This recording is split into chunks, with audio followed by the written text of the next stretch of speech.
Bien, bonjour à tous. Alors, nous allons procéder donc à l'analyse spatiale et la prise de décision efficace et efficiente.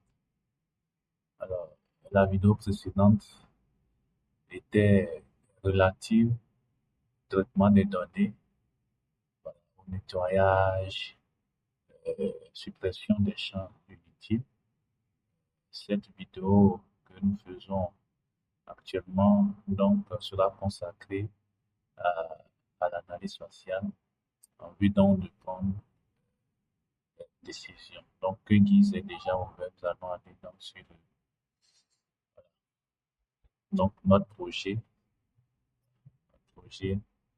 Donc, ici, nous allons ouvrir donc, la table activitaire.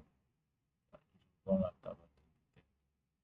Alors, on avait nettoyé le fichier dans la vidéo précédente. Donc, on a conservé euh, l'objectif de l'étude est donc de pouvoir identifier les bâtiments en hauteur, les appartements, et puis identifier également sur ces appartements-là ou bien dans ces appartements-là combien de B2B, prospects B2B, combien de prospects B2C.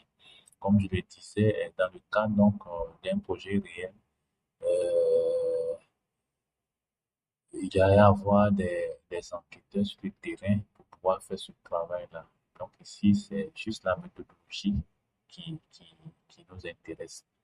Donc l'idée ici est donc de faire une simulation. Donc on a fait un filtre. Nous avons fait un filtre ici. Voilà, donc le filtre, nous avons donc affiché uniquement les bâtiments en hauteur, parce que c'est ça qui est l'objet, le centre d'intérêt donc de ce travail. Et par la suite, nous avons un champ a été créé, un champ catégorie. Donc, vous voyez ici, on a le B2B, c'est-à-dire que entreprise, B2C, c'est-à-dire que ménage. Et un champ catégorie a été créé ici. Alors, le champ catégorie a été créé pour pouvoir faire une catégorisation après. Voilà. Donc, ici, euh, tout ce qui est B2B, tout ce qui est B2C, donc tout ça renseigné donc la même, euh, dans le même champ, de sorte à pouvoir catégoriser pour faire donc une cartographie. Voilà. Donc ici, vous voyez ici, on a le B2B et le B2C. Ça veut dire quoi? Quand on prend un immeuble, si dans cet immeuble il y a des ménages et des entreprises, ça veut dire que les deux indicateurs, voilà, on les trouve donc, on trouve ces deux indicateurs là dans le même bâtiment. Donc c'est B2B et puis le B2C. Quand on prend l'immeuble et qu'il n'y a que des ménages, en ce moment, il y a zéro B2B et puis il n'y a uniquement que des B2C, c'est-à-dire des ménages sont dessus. Alors, cette segmentation-là, pourquoi elle est utile donc dans la stratégie commerciale? Elle est utile parce que les opérateurs ont des équipements à vendre, à proposer à des entreprises. Je prends un exemple simple. Quand on prend la box, la fibre optique, voilà, le coût pour une entreprise varie autour de 25 à 30 000. Mais pour un ménage, le coût, c'est autour de 10, 15 000, 15 000. Donc, ils ont besoin de savoir quand on prend un bâtiment en deux, il y a combien de ménages, il y a combien d'entreprises afin donc de pouvoir cibler donc le prospect en lui proposant un segment de produits bien identifié. Donc, c'est pour ça que bon, nous avons essayé donc de faire. Donc, si on a essayé de catégoriser, vous voyez ici, le rouge ici, ça veut dire que c'est des bâtiments. Donc, si on prend l'outil identifiant, ici, quand on clique là, vous voyez ici, voilà ici tout ce qui est là, dans la table activité ici sort. Donc, nous avons ici le type de bâtiment, c'est un appartement, le nom, c'est immeuble Joseph.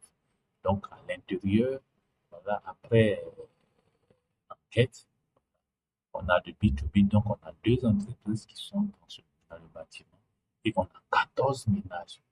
Donc, ces données-là sont donc d'un intérêt capital, en ce sens que, voilà, il sert donc d'indicateurs décisionnels, orienter les opérateurs dans le prospects donc de leurs potentiels clients et adapter également les segments de produits au profil donc de ces prospects. Alors, la deuxième chose aussi, c'est en termes de installation d'infrastructures. Alors, au niveau de la téléphonie mobile, les opérateurs préfèrent plus installer leurs équipements dans les bâtiments en hauteur parce que là-bas, c'est beaucoup plus, en termes de coût, c'est beaucoup plus rentable.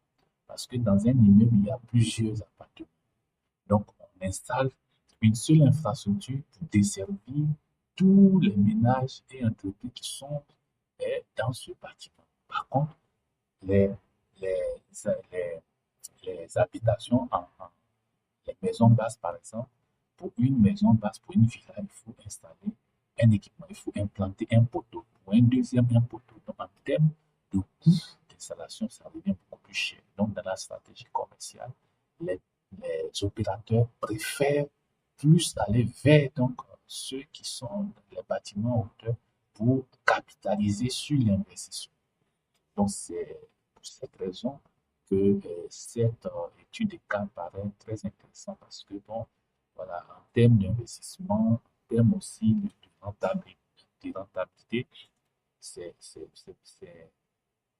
très intéressant. Donc, après avoir créé le champ et catégorisé, nous avons juste, nous avons juste fait passer donc à la sélection graphique. Donc, le champ catégorie va simplement afficher les valeurs qui sont contenues dans le champ là, qui sont là, et on a essayé d'affecter les couleurs, voilà, les couleurs qui sont là. Et donc, au regard donc nous avons ici, avec un clic droit, on peut ici renseigner directement les, le nombre.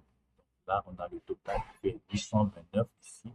Ensuite, on a également le nombre de bits qui fait 523 et puis le B2B et le B2C 523 et également le B2B.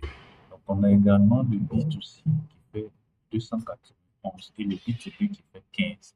Donc, cela paraît donc intéressant. C'est un indicateur décisionnel qui peut être utilisé dans donc de la stratégie marketing en entreprise. L'étape prochaine donc sera donc de pouvoir éditer cette carte-là et puis de faire des analyses pour intégrer ça dans